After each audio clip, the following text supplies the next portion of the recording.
보도록 하겠습니다. 사실 이제 이렇게 구분을 하시는 분들도 있어요. 6장까지는 역사고 7장부터 진짜 예언이다 이렇게 보시는 분들도 있습니다. 그러니까 사실 우리가 봤을 때는 6장까지 내용 중에서도 그 예언들이 같이 포함이 되어 있다고 보여지는 부분들이 있는데 7장부터가 진짜 본격적인 예언이다 이렇게 말씀하시기도 하거든요. 그리고 7장의 예언은 2장과 대응이 됩니다. 사실 같은 내용을 연달아서 예언한다는 건 뭐예요? 그만큼 확실하고 정확한 예언이다 이렇게 얘기를 우리가 생각을 할 수가 있겠죠. 자, 그래서 언제 받았느냐가 이렇게 나와요. 보면은 바벨론의 벨사살 왕 원년에 다니엘이 그의 침상에서 꿈을 꾸며 머릿속으로 환상을 받았다. 지금 PPT에는 BC 548년 정도라고 써져 있죠. 그죠? 네, 뭐 548년이라는 분도 있고 뭐 553년이라는 분도 있고 그래요.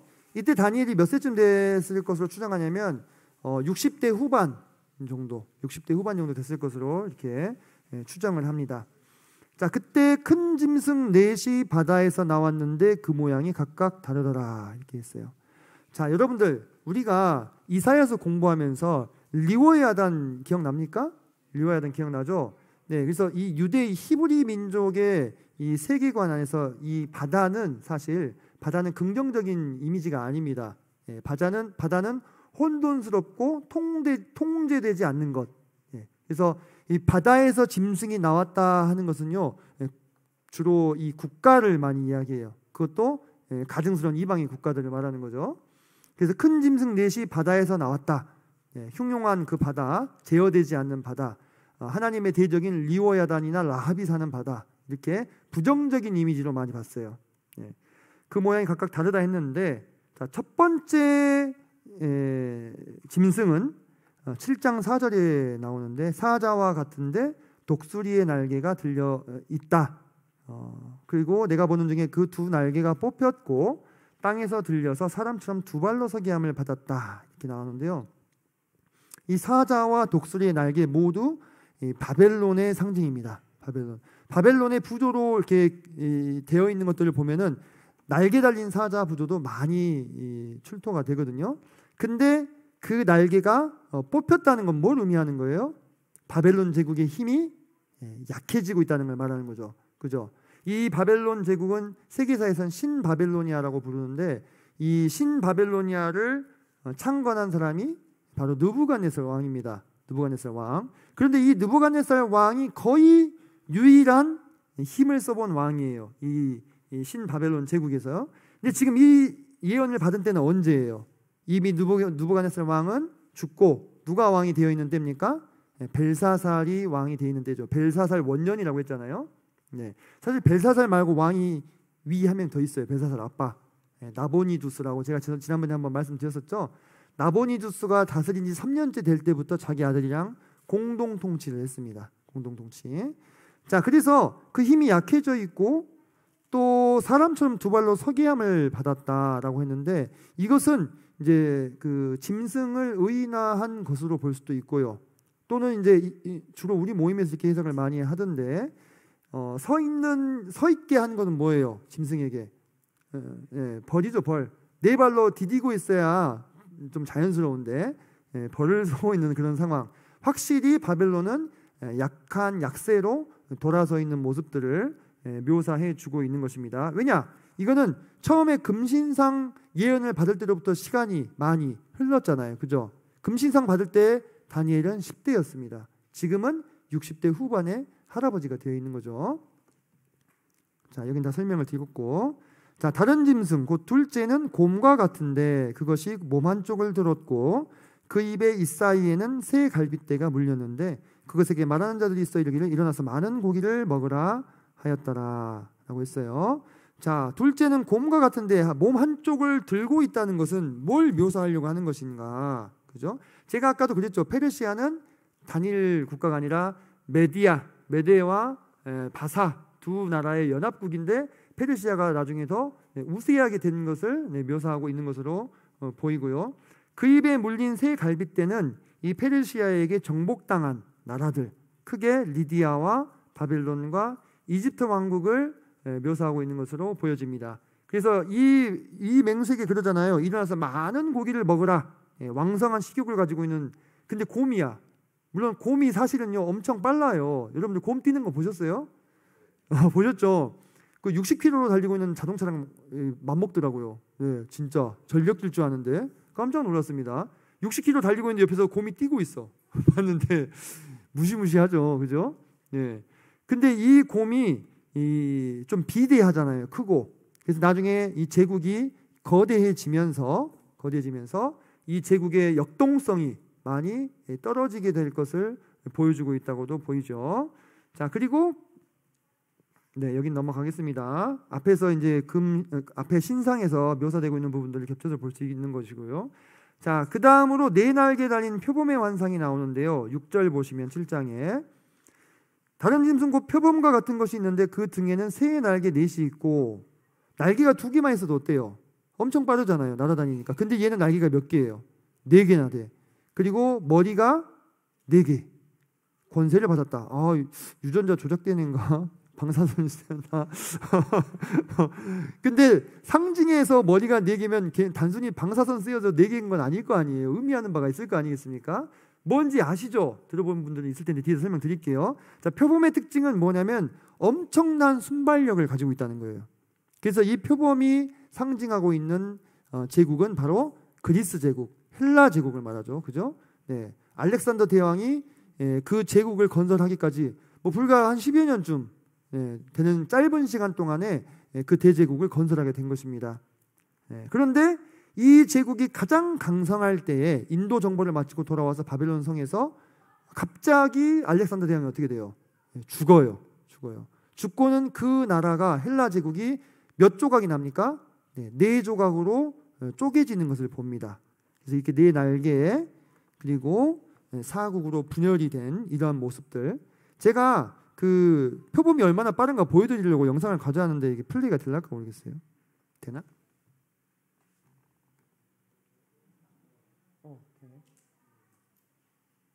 이게 원숭이 사냥하는 표범인데 여기 지금 이게 표범이에요. 표범. 네, 나무에 올라가 있죠. 표범은 나무에 잘 올라가잖아요, 그죠? 네, 나무 위가 자기 집이에요. 뛰는 거 보이시죠? 네, 순식간에 뛰어가지고 지금 원숭이를 잡은 겁니다. 지금 원숭이가 체면이 많이 구기죠. 원숭이가 나무에서 자기 구역인데 표범한테는 어쩌지 못합니다. 순식간에 뛰어 올라가는 표범의 순발력을 볼 수 있는데, 이런 표범의 순발력을 상징에 쓴 거다 이 말이에요. 여러분, 우리가 상징을 볼 때에도 그 상징에서 빗대고 있는 그 특성을 가지고 와서 묘사를 하잖아요. 근데 알렉산더 대왕의 이 왕국이 이러했다는 거예요. 여기 좀 또 표범 올라가 있는데 이 정도 보시면 이제 충분하죠. 네? 표범만큼 못 올라가요. 사자나 호랑이도 사자가 올라갈 수 있는데 표범만큼 못 올라갑니다. 표범은 그리고 엄청 빠르고, 그 다음에 표범이 실제 관찰해 보시면 이렇게 40km에서 60km 나가는 커다란 가젤이나 영양을 물고도 점프해가지고 나무 위로 올라갈 수 있어요. 그 40에서 60km 되는 애들이 죽었으니까 완전히 축 처져 있는 거 아니에요. 그 오롯이 들고 악력이니까 엄청난 거지, 치악력이요, 그죠? 그리고는 뛰어서 한 번에 몇 미터 되는 나무로 올라갈 수 있어요. 그러니까 어마어마한 힘과 기세로 전 세계를 정복했던 헬라 제국을 묘사하기에 가장 적당한 동물이지 않았나. 치타는요 힘이 약해요. 제일 빠르긴 한데 치타는 진짜 힘이 약해요. 표범이 팍 때리면 죽습니다. 힘이 약해요. 이거 슬라이드 넘어가서. 자, 그래서 이 앞서 신상에서 봤던 녹과 같은 나라, 무서운 속도로 온 세계를 정복했으나 사후에 네 왕국으로 분열됐던 그 나라를 말하고 있는 거죠. 알렉산더의 정복 루트입니다. 여기 마케도니아에서 아까 꿈꾼 거 기억하시죠? 꿈꾼 거, 그죠? 여기 건넜어요.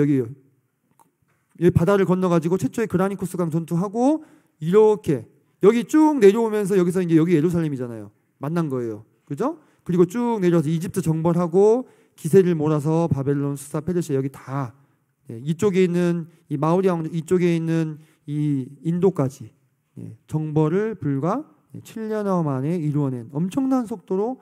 지금 여러분 여기를요 버스를 타고 다니려고 해도 엄청 힘들어요. 저 여기 터키를 가봤거든요. 터키가 여기잖아요. 한 4시간 정도면 그냥 한 4시간 정도 가는 코스는 그냥 일상이에요. 예, 그렇게 드넓습니다, 땅이. 예.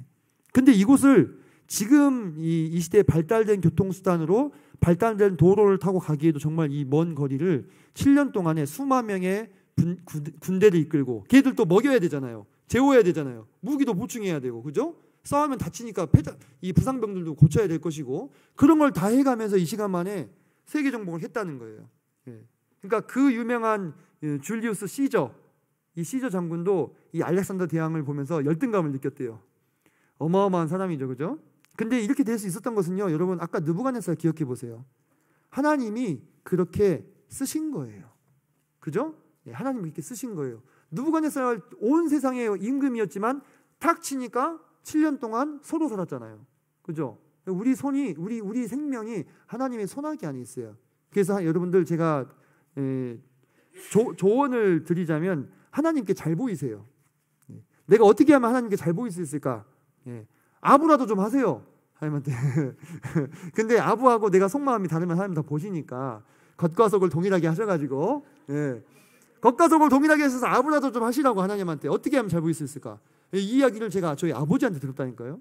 저희 아버지가 우리 자녀들이 태어나고 나서 자녀들을 생각하니까, 원래 하나님을 위해 섬기는 분이었는데 자녀들을 생각하면서 내가 어떻게 하면 하나님께 이쁘게 보일 수 있을까 고민하셨대요. 내가 이쁘게 보이면 내 자녀들이 이 복을 받지 않을까 하고. 여러분 그런 생각 하세요. 하나님이 온 천하의 제왕이에요, 그죠? 여러분들 하나님한테 투정 부리고 떼쓰고 안 믿는다고 그러고 누가 아쉬운가 생각해 보세요. 누가 아쉬운 상황인가. 자, 그래서 알렉산더가 죽고 난 다음에 부하 장군들에 의해서 이 나라가 신기하게도 4개로 나눠집니다. 이 시대를 우리가 디아도코의 시대라고 부르는데요. 프톨레미, 카산더, 리시마쿠스, 셀류코스, 이렇게 4개의 이 4명의 장군들에 의해서 4개의 제국으로 분열되고 있는 모습을 무엇을 통해서 묘사하고 있는 겁니까? 표범의 4머리, 그리고 뒤에 이어지는 8장에서는 순념소의 뿔이 4방향으로 갈라지는 것으로 보여주고 계신다는 거예요. 그게 여러분들 아까 다니엘에서 기록된 연대 보셨죠? 몇백 년 전에, 여러분. 그러니까 우리가 좀 소름이 돋아야 돼요, 실은. 이런 시점에서 우리가 이사야서에서도 고레스라는 이름을 딱 찍어가지고 이야기하잖아요. 200년도 더 전에, 그죠? 하나님이, 그래서 여러분들 이 묵시문학에 대해서 제가 아까 설명을 좀 생략하고 갔는데, 묵시문학의 관점은 뭐냐면 온 인류의 역사가 이미 정해져 있다고 보는 관점입니다. 온 인류의 역사가. 이게 예언문학이랑 약간 차이가 있어요. 예언문학은 이 퓨처, 미래를 오픈해요. 열린 미래로 봐요. 근데 묵시문학은 닫힌 미래로 봅니다. 모든 게 이미 그분의 뜻대로 정해져 있고 그 수순대로 갈 것이다, 이렇게 보는 거예요. 근데 저는 여러분 그 두 가지 관점이 조화가 돼야 된다고 봐요. 정해져 있죠, 궁극적으로, 그죠? 하지만 그 안에서 우리가 어떻게 순종하고 따라가냐에 따라서 이 우리의 인생에 스펙트럼이 있다고 생각하시면 돼요, 그죠? 여러분들, 내가 사람이 태어나면 주어지는 환경과 상황이 있어요. 평생 동안 만나는 사람이 정해져 있죠? 온 세계 사람 다 만나는 거 아니잖아요. 그러면은 내게 허락된 상황 안에서의 극상과 이 최하가 있는 거예요. 무슨 얘기인지 이해되십니까? 내게 허락된 현실 안에서의 최상과 최악이 있는 거예요. 이 갭이, 이 스펙트럼이 있는 거예요. 여기서 여러분들 어떤 삶을 살고 싶어요? 할 수 있는 한 최상의 삶을 살기를 원하시잖아요, 그죠? 그죠? 그거는 오픈되어 있는 미래예요, 그죠? 오픈되어 있는 미래입니다. 하지만 여러분이 하나님께 거듭나기로 창세전에 계획된 것은 어떤 미래입니까? 그건 닫힌 미래죠, 그죠? 그건 이미 정해져 있는 거였어요. 물론 이것에 대해서 여러분들 이 시간에는 이게 주제가 아니니까 제가 더 자세히 얘기 안 하겠습니다. 그렇게 보시면 되고, 자, 4번째 짐승은 무섭고 놀라우며 매우 강하며 새로 된 큰 이가 있다. 쇠. 이런 금속이 아까 4번째, 그죠? 이 신상의 부분과 맞닿아 있는 것도 한번 보시고 유념해서, 먹고 부서뜨리고 그 나머지를 발로 밟았다. 로마 제국에 대해서 말하고 있고, 크고 무서운 걸로 봐서는 공룡이 아니겠느냐, 이렇게 보시는 분들이 많습니다. 무엇이 됐든요. 이 로마 제국도요, 처음부터 이렇게 제국이 아니었어요. 처음에는 이베리아 반도의 아주 작은 한 소국이었습니다. 근데 이기고 또 이기고 또 이기더니 제국이 된 거예요. 네. 이 로마 제국의 이 제국의 이 경영의 코드가 뭐였습니까? 실용이었잖아요. 실용, 그죠? 건축, 법 이런 것에 아주 밝았던 사람들이에요. 이 사람들은 그리스 사람들이랑 달라요. 그리스는 철학, 예술 이런 거에 집착하잖아요. 이 로마 사람들은 건축이라든지 법이라든지 이 도로 정비라든지 행정이라든지 이런 거에 아주 귀신이었어요. 어느 정도냐면 지금도 여러분들 유럽에서 법의 근간은 뭡니까? 로마 법이잖아요. 그죠? 네. 나폴레옹 법전이 지금 유럽 법의 근간인데 나폴레옹 법전은 로마 법을 정비한 것에 불과하다는 평가를 받을 정도예요. 그 로마 법이 2000년 전에 제정된 건데 놀랍죠? 네. 그 나라가 모든 짐승과 다르고 열뿔이 있다. 열뿔이 있다. 로마 제국은 유럽을 기반으로 대제국을 건설했습니다. 이 넷째 나라의 짐승의 공통점은 무엇입니까? 강하기가 세갔다. 매우 강하며 새로 된 큰 이가 있다. 그래서 같은 실은 반복해서 보여주시고 있는 겁니다. 이 짐승에 대해서요, 열 뿔이 있다라고 나오는데 내가 그 뿔을 유심히 보는 중에 다른 작은 뿔이 그 사이에서 나더니 첫 번째 뿔 중에 셋이 그 앞에서 뿌리까지 뽑혔으며 이 작은 뿔에는 사람의 눈 같은 눈들이 있고 또 입이 있어 큰 말을 하였더라. 자, 비로소 이제 우리가 적그리스도라고 하는 개념이 있잖아요. 적그리스도라고 안티크라이스트라고 하는 개념이 조금씩 이제 계시가 되는 거예요. 계시가. 사실 여기서 이 작은 뿔이 1차적으로 겨냥하고 있는 사람은 안티오코스 에피파네스라고 하는 사람인데 그 사람이 적그리스도의 모델이 되는 겁니다. 그리고 이거는 나중에 여러분이 제가 기회가 되면 너무 늘리면 이제 산만하니까 자 뒤로 가볼게요. 자 일단 열뿔의 정체는 무엇인가? 열뿔 그리고 이 발에 붙어있는 발가락 10개 같은 10개의 왕국을 말하고 있는데 이것은 단연코 적그리스도의 왕국이 될 가능성이 높죠. 실제 신상에서도 쇠와 진흙이 섞여 있는 이 부분은 뭐였어요? 다민족으로 이루어진 연합체를 말하는 거였잖아요. 지금 우리가 눈으로 보고 있는 것은 EU가 되겠죠, 그죠? EU가 될 것인데 그런데 여러분들 이제 여기서 우리가 이제 헷갈리는 것은 EU의 가입 국가가 10개가 넘잖아요. 아까 28개가 됐잖아요, 그죠? 그렇다면 요 10발가락 또는 짐승의 10뿔이 10명의 왕을 말하고 있고 10명의 왕이라면 10개의 왕국이 있어야 되는 것인데 이것이 지금 현재의 구분법으로 되어 있는 그 국가를 말하는 것은 아닐 수도 있겠다라는 가정을 할 수 있는 겁니다. 그죠? 지금 현재랑 다르니까요. 그래서 이제 여러 가지 가능성들을 얘기를 하십니다. 여러 가지 가능성을 얘기하는데 이거는 그 중에 한 개에 불과해요. 전 세계를 10개의 권역으로 나누어서 다스리는 이런 안들이 논의가 되고 있어요. 실제로 지금은요 더욱더 각각의 나라들이요 서로 연합하려고 합니다. 계속 뭔가 만들어지잖아요, 그죠? 계속 뭔가 이렇게 여러 나라들이 합쳐가지고 서로의 이익을 도모하는 집단들이 계속 만들어지고 있어요. 그래서 뭐 G7이라든지 뭐 G20이라든지 또는 뭐 아세안이라든지 이런 거, 또 유럽에서 지금 나토라든지 이런 걸 계속 만들고 있죠. 계속 뭉치려고 하는 거예요. 왜? 한 국가의 힘으로 안 되니까. 이런 게 계속 논의가 확대가 되다 보면은 실제 전 세계의 권역을 10여 개로 나누어서 각각의 권역을 다스리는 왕들을 지금으로 치면 뭐 대통령이나 뭐 수상이 될 수 있겠죠.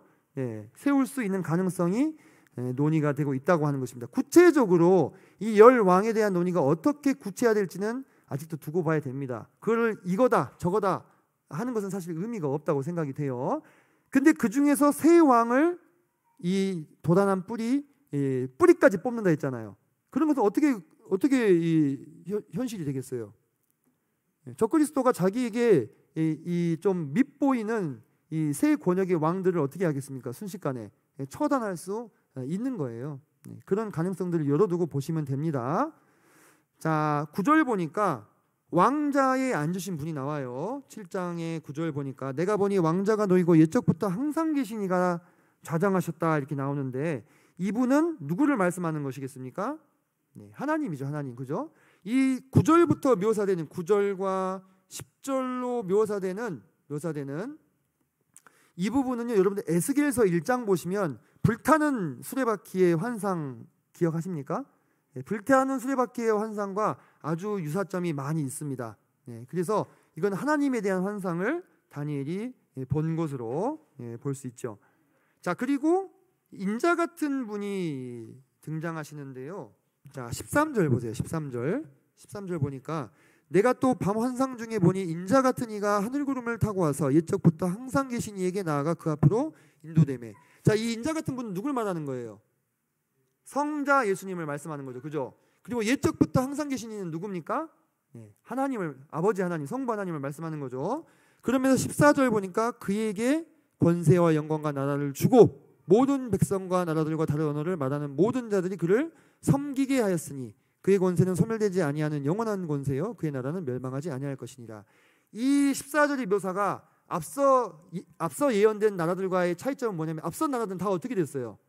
다 흥망성쇠가 있었죠. 흥하고 망하고 다시 또 새로운 나라가 일어나고 또 사라지고 일어나고 사라지고 이렇게 되는데 이 그리스도의 나라는 결단코 소멸되지 않는 나라, 이 영원한 나라. 여러분이 이 나라에 초대되신 거예요. 이 나라에서 이 그리스도의 신부된 교회로 초대가 된 거예요. 이 나라의 백성은 따로 있겠죠, 그죠? 자, 그래서 하나님이 세우시는 이 영원한 나라. 저는 근데 이 사진이 좀 마음에 안 돼. 사진이 약간 도사님 같이 나와가지고 좀 그러지 않아요? 예, 포즈도 이러고 있어. 뭐 이게 약간 발도 왜 발을 들고 계신지 모르겠는데 약간 이 사진이 좀 그런데 뭐 더 딱히 없어가지고 이제 쓰는 건데요. 그래서 약간 도사님 같이 나오기는 했어도 성자 예수님을 지금 묘사하고 있는 겁니다. 그래서 네 제국을 상징하고 있는 네 짐승에 대한 이 환상이 7장에서 나오고 그 환상에 대한 해석을 또 알려주고 있죠. 이게 신기한 게 여러분들 7장부터는 어떻게 바뀌냐면 6장까지는 꿈을 누가 다 해석해버려요? 다니엘이 다 풀어버려요. 그죠? 7장부터는 다니엘이 도대체 모르겠다 그래요. 그래서 6장까지는 역사로 보고 7장부터는 예언으로 보시는 분도 있는 겁니다. 그래서 이제 묵시문학의 정수죠. 이제 해석자가 등장해. 그래서 알려줘요. 그죠? 자꾸 물어봐. 이게 뭡니까? 에스겔도 그러죠? 이거 뭡니까? 모르겠습니다. 그 천하의 다니엘도 모르겠는 거예요. 지금 보는 것이 무슨 뜻인지를. 그래서 해석을 해주고 있죠. 자, 24절 볼까요? 아까 우리 무서운 짐승 이어서 보시면 자, 그 열뿔은 그 나라에서 일어날 열왕이다 했어요. 그리고 그 후에 또 하나가 일어나리니 그는 먼저 있던 자들과 다르고 또 새 왕을 복종시킬 것이다. 이런 거는 우리가 문자적으로 이해가 쉽죠. 제가 아까도 말씀드렸었고 그가 장차 지극히 높으신 이는 누굽니까? 하나님. 그죠? 말로 대적하며. 자, 보세요. 지금 적그리스도의 특성들이 하나하나 이제 계시가 되는 거죠. 또 지극히 높으신 이의 성도를 괴롭게 할 것이다. 이 성도는 누굽니까? 교회입니까? 아닙니다. 아닙니다. 교회는 이 구약 시대에는 감추어진 보물이에요.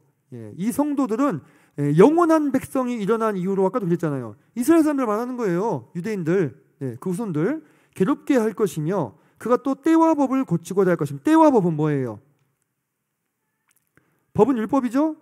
때는 절기를 말하는 겁니다. 절기. 우리 절기 배웠죠? 그죠? 이 절기와 율법이 맞아 돌아가고 있잖아요. 유대인들의 사회에서는. 그죠? 거기에 맞춰서 유월절, 무교절, 초실절, 오순절, 뭐 대속절 계속 이렇게 돌아가는 거잖아요. 그 때와 법을 고쳐버리는 행동을 하게 될 거라는 거예요. 성도들은 그의 손에 붙임받으어 한 때와 두 때와 반 때를 지내리라. 여기서 성도가 교회가 아닌 게 더 확실해지지요? 이 한 때와 두 때와 반 때를 합치면 세 때 반인데 언제를 말하는 겁니까? 여기서는 불확실한데 계속 밝혀지죠. 뒤에서. 그죠?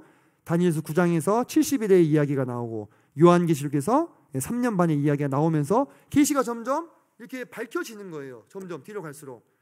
그래서 우리가 다니엘서 7장만 읽었을 때 이게 무슨 소리냐 할지 모르겠지만 뒤에 있는 계시를 참고하면서 이게 대환란 시기를 말하는 거구나. 7년 전체가 대환란이 아닙니다.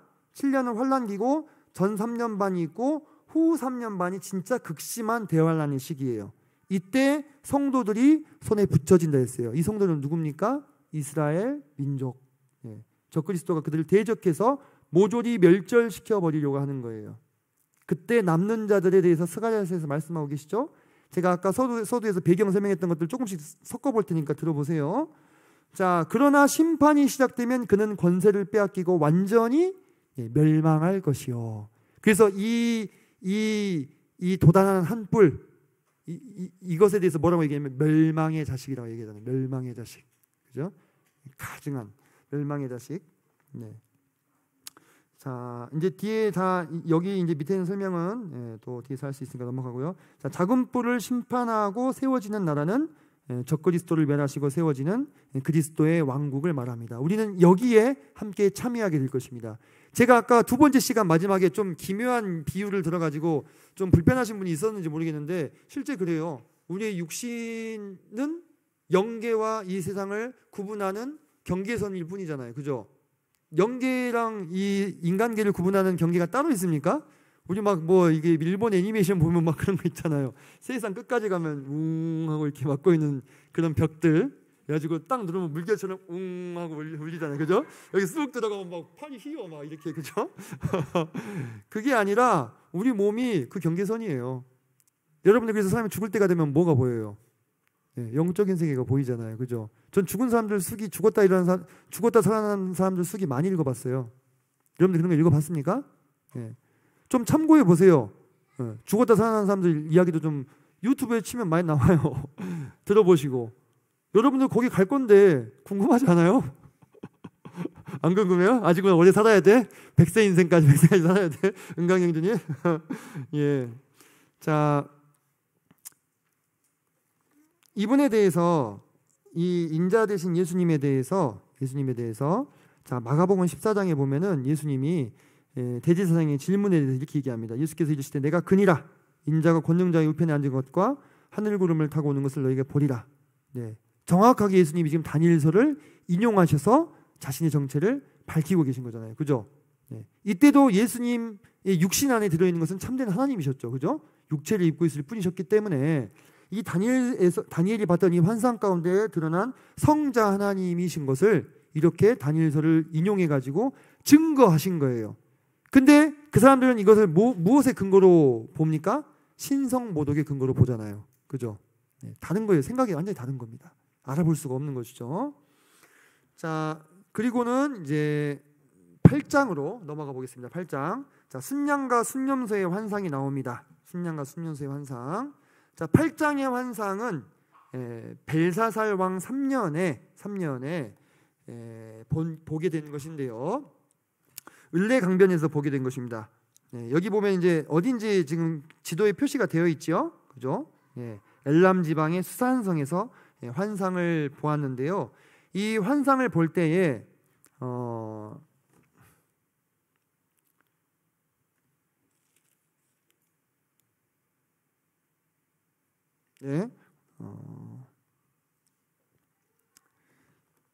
보니까 순양이 3절에 보니까 내가 눈을 들어본즉 강가에 두 뿔 가진 순양이 섰는데 그 두 뿔이 다 길었으며 그중 한 뿔은 다른 뿔보다 길었고 그 긴 것은 나중에 나는 것이더라. 여러분 이제 3절을 해석하실 수 있겠어요?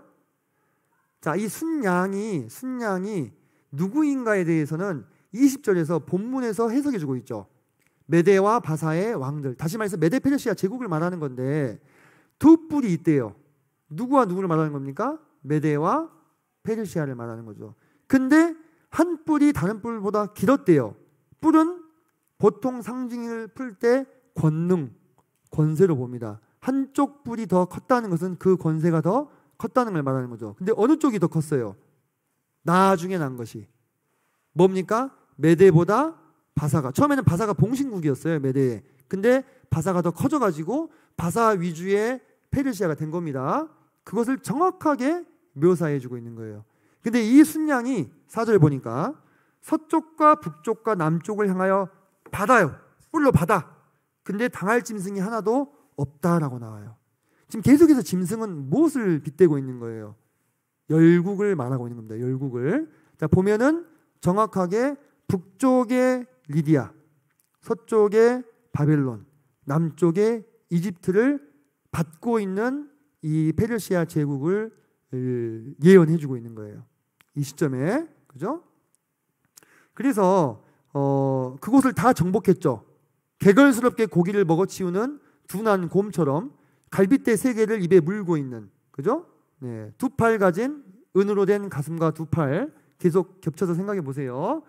자, 내가 생각할 때 한 순념소가 근데 등장해. 어디서부터? 서쪽에서. 이런 방위도 되게 중요합니다. 서쪽이면 어디예요 지금? 서방 세계잖아요. 거기 무슨 제국이 있어요? 그리스가 있잖아요. 헬라 제국이. 헬라 제국의 왕이 누굽니까? 알렉산더 대왕이잖아요. 그 알렉산더 대왕이 서쪽에서부터 왔대요. 여러분, 그러면은 이 예언이 지금 얼마나 정확하냐 이거예요. 여러분들 집에 가서 노스트라다무스 예언 한번 찾아보세요. 예. 그리고 오라클 신탁 한번 찾아보세요. 얼마나 난해한지. 네. 그런 거랑은 비교가 안 되는 정확도라니까요. 이 성경의 이 예언이라고 하는 것은. 왜? 진짜가 알려준 거니까. 진짜가, 사자 말고 진짜가. 그 염소에 두는 사이에 현저한 뿔, 현저한 것이라는 뜻이 뭐예요? 아주 뚜렷한, 아주 눈에 잘 띄는 그러한 뿔이 몇 개? 하나가 있는 거예요. 하나. 누구예요? 알렉산더 대왕입니다. 그것이 2뿔 가진 순양, 앞서 우리가 살펴봤던 메데페르시아죠. 그 순양으로 나아가되 분노한 힘으로 거기 달려가요. 한번 받아버리려고.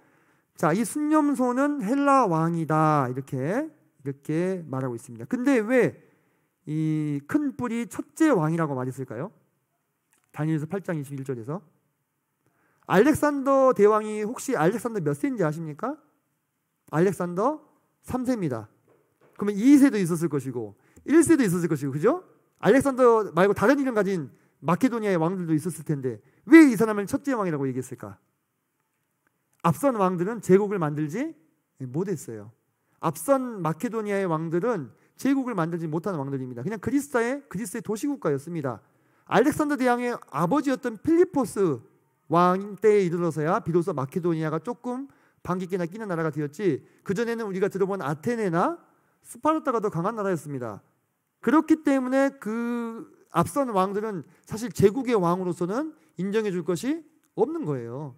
알렉산더 대왕에서 비로소 첫째 제국의 왕이라고 볼 수 있는 거죠. 자, 5절 보면 순념소가 서쪽에서부터 와서 온 지면에 두루 다니는데 땅에 닿지 않는다. 지금 보시면 염소 한 마리가 날아가고 있죠. 후 하고, 그죠? 공중에 떠가지고. 이게 뭘 얘기하는 거예요? 엄청난 정복 속도. 날개 몇 개? 4개. 그죠? 날개 4개. 7년 만에 온 세상을 정복했죠. 내가 본즉 그것이 순양에게로 가까이 나아가서는 더욱 성내어 그 순양을 쳐서 2뿔을 꺾으나 순양에게는 그것을 대적할 힘이 없어. 그래서 완전히 이 순양을 짓밟게 되죠. 그죠? 3번의 전투에서 단 한 번도 이기지 못했어요. 8절 보니까 순념소가 스스로 심히 강대하여 가더니 강성할 때 그 큰 뿔이 어떻게 됐다고요? 꺾였다. 이 꺾인 것은 뭘 말하는 겁니까? 죽음을 말하는 거죠. 그죠? 그 권능이 꺾인 거죠. 그 대신에 현저한 뿔 넷이 하늘 사방을 향하여 났다. 여러분, 이 알렉산더 대왕의 사후에 아까 살펴봤던 이 디아도코이, 그 부하 장수들에 의해서 이 헬라 제국이 4개의 나라로 나뉘어지게 된 것을 정확하게 비유적으로 예언해주고 있는 것입니다. 그러니까 이런 예언을 볼 때 그냥 온몸에 닭살이 돋고 소름이 돋고 하나님이 진짜 참 신이시구나 이게 믿어져가지고 그 박진영 씨도 믿은 거예요. 그러지 않습니까? 정말 우리 하나님 놀라우시죠. 물론 우리가 이런 예언으로 꼭 증명이 되어야만 믿는 것은 아니지만 이런 걸 볼 때 우리가 얼마나 제대로 된 믿음을 견지하고 있느냐 그걸 알 수 있잖아요. 그죠? 그래서 아까 보셨던 대로 승리하게 되는 거. 자, 8장 9절을 보면, 그런데 9절을 보면 그중 한 뿔에서 또 작은 뿔 하나가 나서 남쪽과 동쪽과 또 영화로운 땅을 향하여 심히 커지더니, 성경에서 영화로운 땅이라고 하면요 항상 예루살렘을 생각하시면 됩니다. 시온을. 자, 이 한 뿔에서 또 다른 뿔이 났다 했죠. 그러니까 이 갈라진 4뿔 중에 하나예요. 여기 있는 4개의 왕국 중에서 성경과 관련이 되어 있는 왕국은 프톨레미 왕국과 셀류코스 왕국, 이 2개입니다. 리시마쿠스랑 카산더는 그렇게 신경 안 쓰셔도 돼요. 셀류코스랑 프톨레미 2개의 왕국이 관련이 있는데 이 중에서 셀류코스 왕국에 있는 한 왕, 안티오코스 4세, 에피파네스라는 별칭으로 불리는 사람이었는데 이 사람이 영화로운 땅을 향해서 힘이 커지는데 그것이 무슨 짓을 저지르느냐 10절 보니까 그것이 하늘 군대에 미칠 만큼 커져서 그 군대와 별들 중에 몇을 땅에 떨어뜨리고 그것을 짓밟고 또 스스로 높아져서 군대의 주제를 대적하며 자 하늘 군대 이런 이 군대에 대해서 이 하늘자가 붙고 이런 것은 다 누구의 군대를 말하는 겁니까? 하나님의 군대인 이스라엘을 말하고 있는 것입니다. 그죠? 그리고 군대와 별들이라는 것은 그 가운데 주요한 인사나 주요한 장수들 또는 중요한 사람들을 죽였다고 하는 것이겠죠. 스스로 높아져서 군대의 주제는 누구예요? 하늘 군대의 주제시니까 하나님을 말씀하는 거죠. 대적하며 그에게 매일 드리는 제사를 없애버렸고 그의 성소를 헐었다. 실제 아까 우리가 그 크고 무서운 짐승 사이에서 돋아난 한 작은 뿔이 저지른 일들을 기억하시죠? 때와 법을 바꾸었다. 그죠? 그래서 이 사람이 안티오쿠스 4세가 실제로 그때 당시에 예루살렘으로 들어와 가지고 엄청난 박해를 저지르고 많은 사람들을 죽이게 돼요. 다음 주에 더 자세하게 살펴볼 건데 그래서 이 사람이 스스로를 에피파네스라 불렀어요. 신의 현현이다. 나는 신이 인간이 돼서 이 땅에 태어난 것이다. 근데 유대인들은 에피마네스라고 불렀어요. 이 에피마네스의 뜻은 미친놈이라는 뜻입니다. 좀 언어 유희죠. 비슷한데 자기 스스로는 신이라고 생각했지만 그 하는 짓이 너무나 잔악했어요. 그래서 그가 여기는 이제 넘어가서 11절에 보면 실제로 성소에서 매일 아침 저녁으로 제사를 드리잖아요. 그걸 폐해버리고 돼지를 잡아가지고 희생제물로 바치고 제우스 신상을 세우고 이런 가증한 짓을 한 거예요. 네. 그래서 이때에 이 에피파네스를 대적해서 일어난 사람이 아까 우리가 잠깐 봤던 이 마카비, 유다 마카비와 이제 그 형제들에 의해서 이 봉기가 일어나게 되는데 이때 이 안티오쿠스 4세에 의해서 이 더럽혀졌던 성전을 다시 깨끗하게 한 날을 기념하는 것이 바로 수전절입니다. 닦을 숫자, 성전할 때 그 전자예요. 그래서 성전을 다시 깨끗하게 한 날을 기념한다 해서 수전절. 우리로 치면 그 크리스마스랑 아주 유사한 때입니다. 그래서 빛의 이 절기라고 불리는데요. 이 수전절 때가 되면 촛불을 엄청나게 많이 켭니다. 이거랑 관련된 재밌는 예화도 있어요. 제가 다음 주에 얘기해 드릴게요. 그래서 언제까지냐? 14절에 보니까 2300주야 동안 짓밟히다가 정결하게 될 것이다. 이 2300주야에 대해서 많은 그 뭐 주석들을 달 수 있습니다만 우리는 간결하게 어떻게 보면 됩니까? 실제 2300일을 보면 되는 겁니다. 그래서 안티오쿠스 에피파네스가 유대인에 대한 박해를 시작한 BC 171년으로부터 다시 재봉헌이 이루어진 164년까지 약 6년에서 7년 정도의 기간이 2300일과 맞아 떨어지죠. 네, 이때로 뭐 보면 되겠습니다. 이 사람이 어떻게 유대인들을 박해했느냐? 모세 율법을 금지하고 성경 읽는 자는 다 처형하고 예루살렘 성전 파괴하고 돼지 잡고 할례를 금지했어요. 심지어 어떤 아이가 할례를 받으면 그 아이를 죽여가지고 그 시신을 그 엄마의 목에 걸어놨어요. 그래서 건 채로 썩어가는 걸 보게끔. 엄청나게 잔인한 사람이죠. 미친 거 맞죠? 어떻게 사람이 이런 짓을 할 수가 있습니까? 그죠? 아무리 자기가 그런 일이 있다고 한들. 네. 그래서 이제 이 모든 것들을 도저히 참을 수 없어가지고 하나님을 아는 백성들이 일어나가지고 봉기를 일으켜서 다시 예루살렘을 수복하게 되는 것이죠.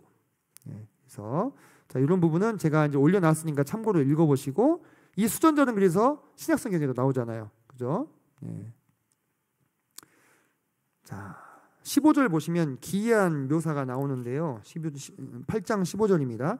나 다니엘이 환상을 보고 그 뜻을 알고자 할 때 사람 모양 같은 것이 내 앞에 있고 내가 들은즉 을레강 두 언덕 사이에서 사람의 목소리가 있어 외쳐 이르되 가브리엘아 이 환상을 이 사람에게 깨닫게 하라 하더니 자 보세요. 다니엘이 지금 환상을 보고 뜻을 알고자 할 때 사람 모양 같은 것을 보죠. 이거 사람들 실제 사람들 볼 수 있는 거예요, 없는 거예요?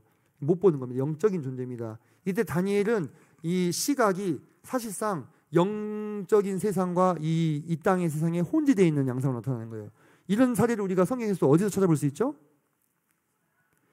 엘리사가 자기 성읍을 두르고 있는 불말과 불병거를 보죠.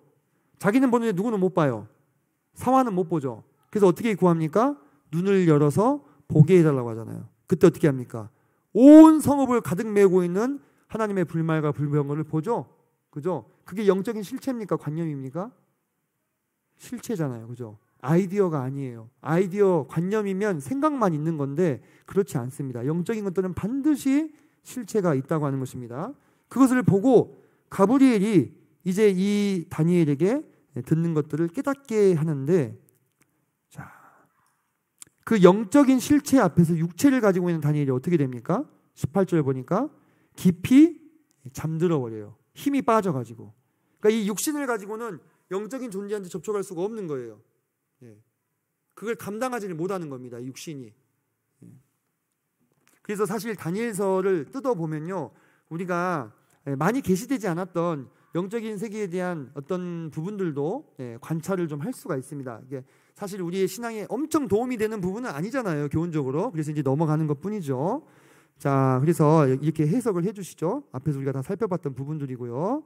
안티오쿠스 4세에 대해서도 묘사된 이런 부분들이 바로 이 안티오쿠스 에피파네스라고 하는 사람이 적그리스도의 상징이자 모형이 되는 것입니다. 우리가 여러분 예수님에 대해서도 예수님의 모델들이 성경에 보면 나오죠.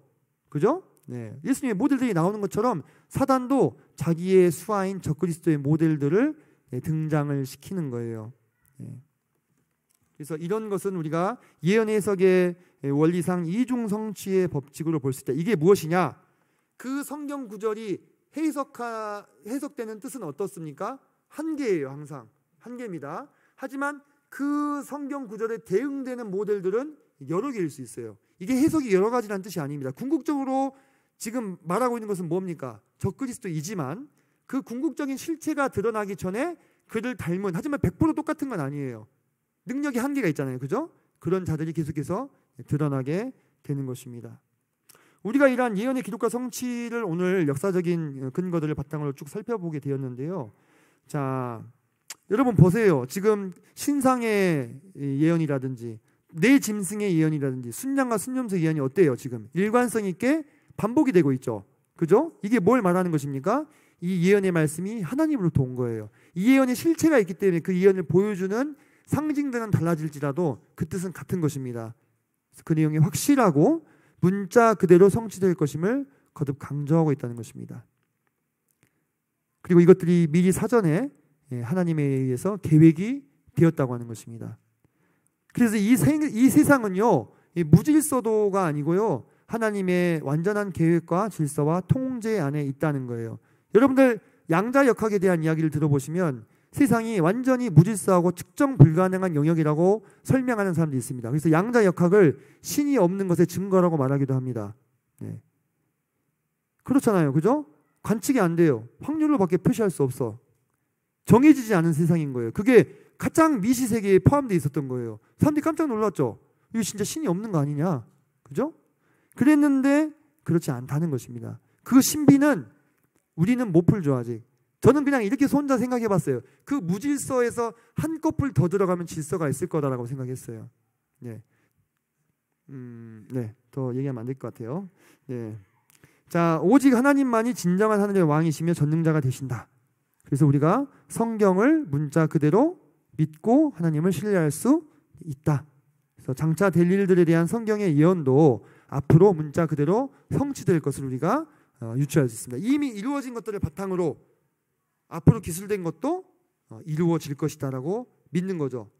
자, 우리의 할 일은 뭡니까? 제가 앞서 그랬죠. 우리가 먼 미래의 일을 알아보는 것이 오늘의 삶을 살아가는 나에게 도대체 무슨 실용적인 의미가 있느냐? 사실 실제적으로 이 미래에 대한 지식이, 종말에 대한 지식이 오늘의 내 삶의 문제를 해결해 주는 것은 아니지만 내가 이 오늘 하루를 왜 살아야 되는지 의미를 부여해 주고 동기를 제공해 준다 이거예요.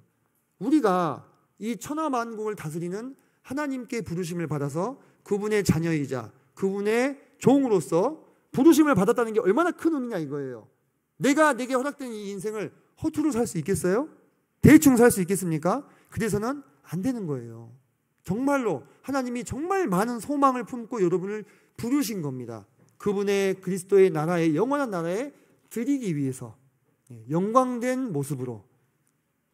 여러분이 그런 것들을 항상 상기하시면서 우리가 신앙이요 다운될 때가 있어요. 그죠? 그럴 때 다시금 새로워지시기를 바랍니다. 오늘 다뤘던 내용들을 이런 이제 미디어를 통해서 조금 더 부드럽게 좀 접해 보실 수도 있을 것 같아요. 참고하시고요. 자, 오랜 시간 동안 고생하셨는데요. 기도하고 오늘 모든 시간을 마치도록 하겠습니다. 기도하시겠습니다. 아버지 하나님,